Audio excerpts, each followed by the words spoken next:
So I'm just back from Star Wars Celebration in London, and in this video I'm going to talk about exactly that. Let's get started.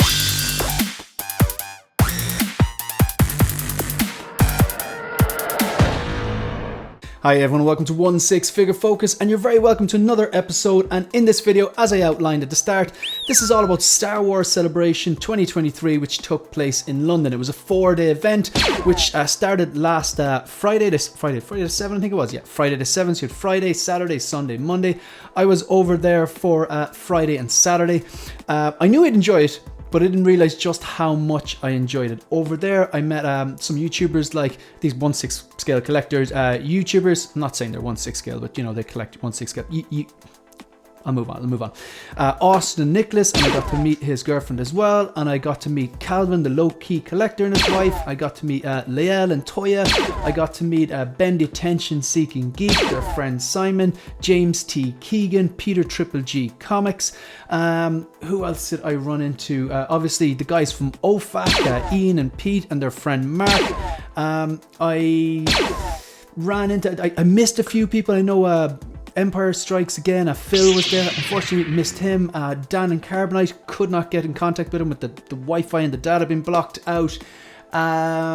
T-Ria was around. Unfortunately, didn't get to meet them, but Justin's collection was there. Briefly spoke to Justin, so it was a really good experience. In general, like my overwhelming thoughts on it are very positive. I had a great time. I was there for the Friday and the Saturday. I wished I was there for all 4 days. If I had to go back, I would have cosplayed one of those days. I would have pulled out the Trooper armor, because I do have a Shepard in Studios 1976 New Hope Star Wars A New Hope costume. I'm saying 1976 because that's when they were contracted to make it, and that's when they were filming. Obviously, we know Star Wars came out in 1977. But I would have loved to just cosplay one day. I thought being there 2 days, it was, look, there's a lot to see and a lot to do. You had your droids going around, the cosplays were fantastic, the fans, the atmosphere was great. Some amount of shopping to be done if that's your thing. I actually avoided doing a lot of shopping, got a few really nice t-shirts and fig pins and stuff like that, but thankfully the hot toys were all highly overpriced, so which was actually worked out in my favor. Got to see loads of different celebrities, being interviewed. Diego Luna, Tony Gilroy, Giancarlo Esposito, Rosario was there, like all the cast from Andor. So many different celebrities and people involved in the Star Wars universe. There was there's so much to do. Wasn't entirely perfect. There was basically no Wi-Fi connection, and even if you want to try and use data, whatever the nature of the building, data really just wasn't working. So you really had to have a plan going in, like we're going to meet at the massive TIE fighter at 1 o'clock or something like that, and that's typically what we did. So crowds were huge, queues were huge as well, but to be honest, I saw some posts about people queuing outside from 7 a.m. and given the fact that the thing didn't start till 10, I was having none of that. I actually went in both days at 11 and walked right in, you know.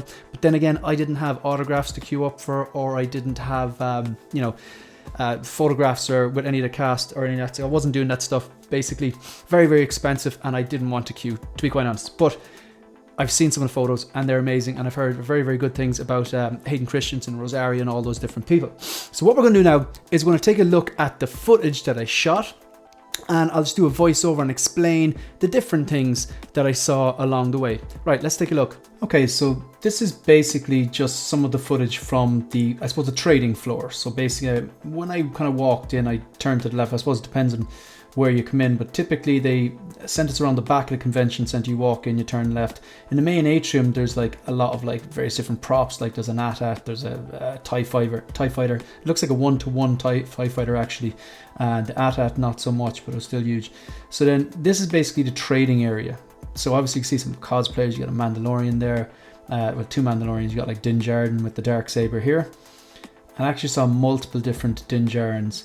Jazzwares behind there, that particular stall. It's kind of like Micro Machines, the Action Fleet. I'd never heard of them before, but they kind of just specialize in kind of like that. If you remember the Micro Machines, Action Fleet, Star Wars range, kind of same kind of scale. So this is just a trading floor. This isn't the official Star Wars Celebration store that you had to either, book an appointment in or book a slot in, or just did with myself and Ian and Pete from OFAC and their friend Mark did. We just queued up on like day 2. It took us about 45 minutes. It wasn't too bad. Yeah, so again, this is a close-up on Jazzwares. So this whole trading area, like there was Forbidden Planet, there was a little fig pin stall in Forbidden Planet, there was Jazzwares here. You can see it's not the best footage, I do apologize, just the way it's backlit here is making them look all backlit in silhouette, but you can see the Slave 1 there, and you can see the gunship from the prequels, another Slave 1 at the bottom, loads of different things going on there. They're actually quite nice pieces. This is just, again, the same area, the trading area, just walking through. You get to see more cosplayers there. This actually doesn't look too busy. Another nice armor there. This isn't too busy. I mean, there was at certain points, like the first day, like you couldn't walk through here, but here there's a bit of space here. Just the second day, I think this was at about maybe 2 o'clock maybe. I did notice the first day was probably the crowdiest for me. I thought this is this footage here is actually the Saturday. So this is heroes and villains. This is kind of a clothing, I suppose clothing label, would you say? Like they had a lot of clothes and backpacks and stuff for sale. And then that's the queue there. That's actually a short queue relative to some of the ones that I saw. It was definitely overcrowded. I mean, I was happy enough. These are hilarious. That's brilliant, just on the Tauntauns. The cosplayers, I gotta say, I got hats off to the cosplayers. They really put in the effort. I mean, it's hard enough to go away and, commit to buying the proper armors or making the proper armor. So it's not just like whether you're going through the trouble of actually making something yourself or buying it, because I have one of those armors themselves, an original Stormtrooper, and they're quite expensive, but it's the planning that goes into it, actually wearing thing for the day. Here you have a Ninum. I hope I'm pronouncing that right. Let me know in the comment section down below if I'm mispronouncing that. A few different. That was a guy from Rogue One. I'm absolutely drawing a blank here. So this is Ian and Pete and the friend Mark with a very impressive Mandalorian. I wish I'd got a longer video there, but we got photographs. And this is the main atrium. So I mentioned earlier on, like if you've ever been to the London Excel, it's a huge building. I mean, I actually took the cable car across from North Greenwich because that's where my hotel was, and I could see the Excel. You really see how big it is from the air. This was interesting.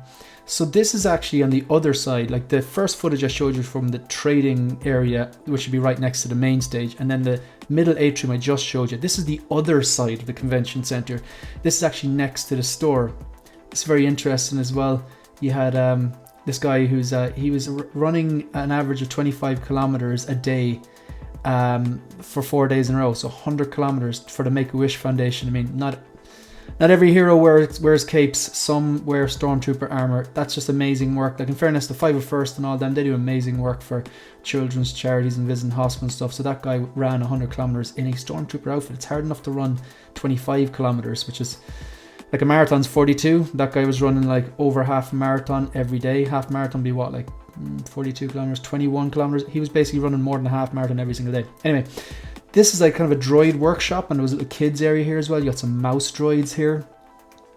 The droids are very impressive. There was lots of R2 units being driven around. You can see some of them on the right there next to the sand crawler, and they're fully like animatronic. They were light up, they had sounds, they were moving, the dome moved. So there was actually people controlling by remote control. And I think actually the people, they work on like the movies and stuff like that. And pretty sure there was one guy my friend was talking to, actually, this is amazing, Pro Droid, that actually moved as well. Very impressive, like lit up, made sounds, moved. The thing was huge. If you look at this guy's legs, I was so impressed by this pit droid. I first took a look at it and just thought it was like one buggy, but then I looked close and the legs are actually moving on it. So what I was saying is, I think some of these people are actually involved in making the droids and controlling the droids on the show The Mandalorian and basically the new Star Wars movies and TV shows. You got Ian and Pete there and their friend Mark as well from OFAC, the English division of Collecting Weekly. Absolute gentleman, great to meet them. Got this interrogation droid, a few mouse droids then. Various other little pit droid there as well. It's just kind of like this droid builders area, and there's actually a section for kids behind this as well. Like, there was something there for everyone. I was so impressed by just the amount of things to see and do. It wasn't just props or costumes, original props used in the movie. You had the vendors that were selling like original carded 1977 like Kenner figures for 10 grand and stuff like that, which obviously was out of the majority of the average collector's price range, but still great to see them as pieces of history. So all these like droid, look at all these. You see the R2 unit there on the right, and they like, again, fully animatronic, moved. They were driven around the convention center. A speeder bike here. So this is still on the side of the convention center next to the official Star Wars Celebration store. You have some what are these? It's kind of from the Mandalorian, really, stormtroopers on pikes. Just some framed photos of beautiful artwork there that was framed. I mean, if there was whatever you're into, you want to buy a lightsaber, you can buy a lightsaber. You want to buy some original carded vintage Luke Skywalker where the lightsaber flicks out of his arm for £10,000, it was there.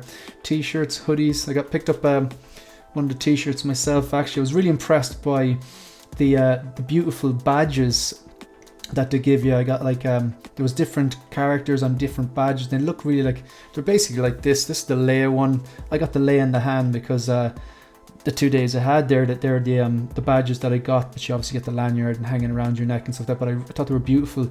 The artwork they used on them, even this artwork is amazing as well. So I went for 2 of the T-shirts which matched the lanyards or badges for the 2 days I was there. Look at this Chewie as well.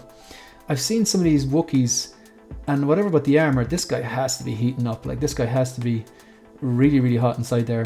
And I think some of those Wookiees actually I saw, they were actually on stilts as well. So it's not just the weight of the fur or the heat and the fact that it's probably hard to breathe and see, but I'm not sure. This person looked very steady on their feet.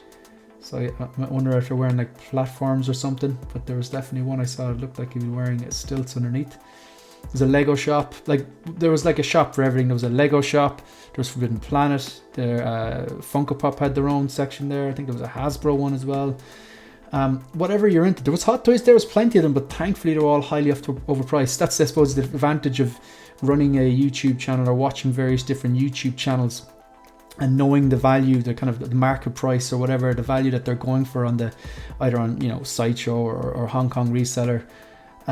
You kind of know the price, so when you see things you're like, oh, I can get that for £100 cheaper you know, elsewhere. But yeah, that's pretty much it. That's just some of the footage I took for day 2.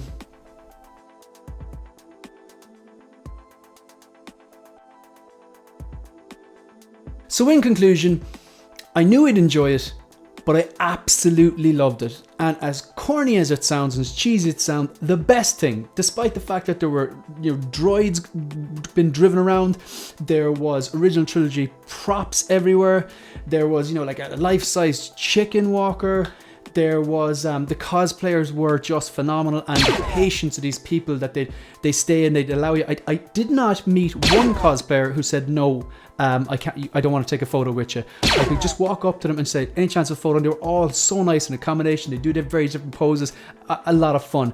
But the main thing that I enjoyed really was meeting up with my friends who I'd been streaming with for over a year now, those different YouTubers and their partners and stuff like that.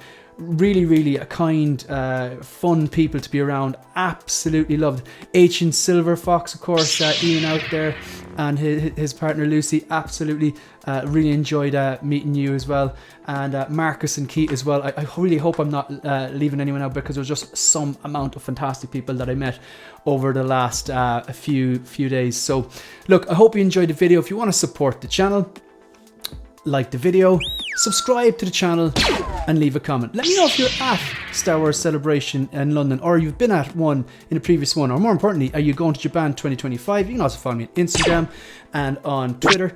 That's it. That's the end of the video. See you in the next one. Good luck.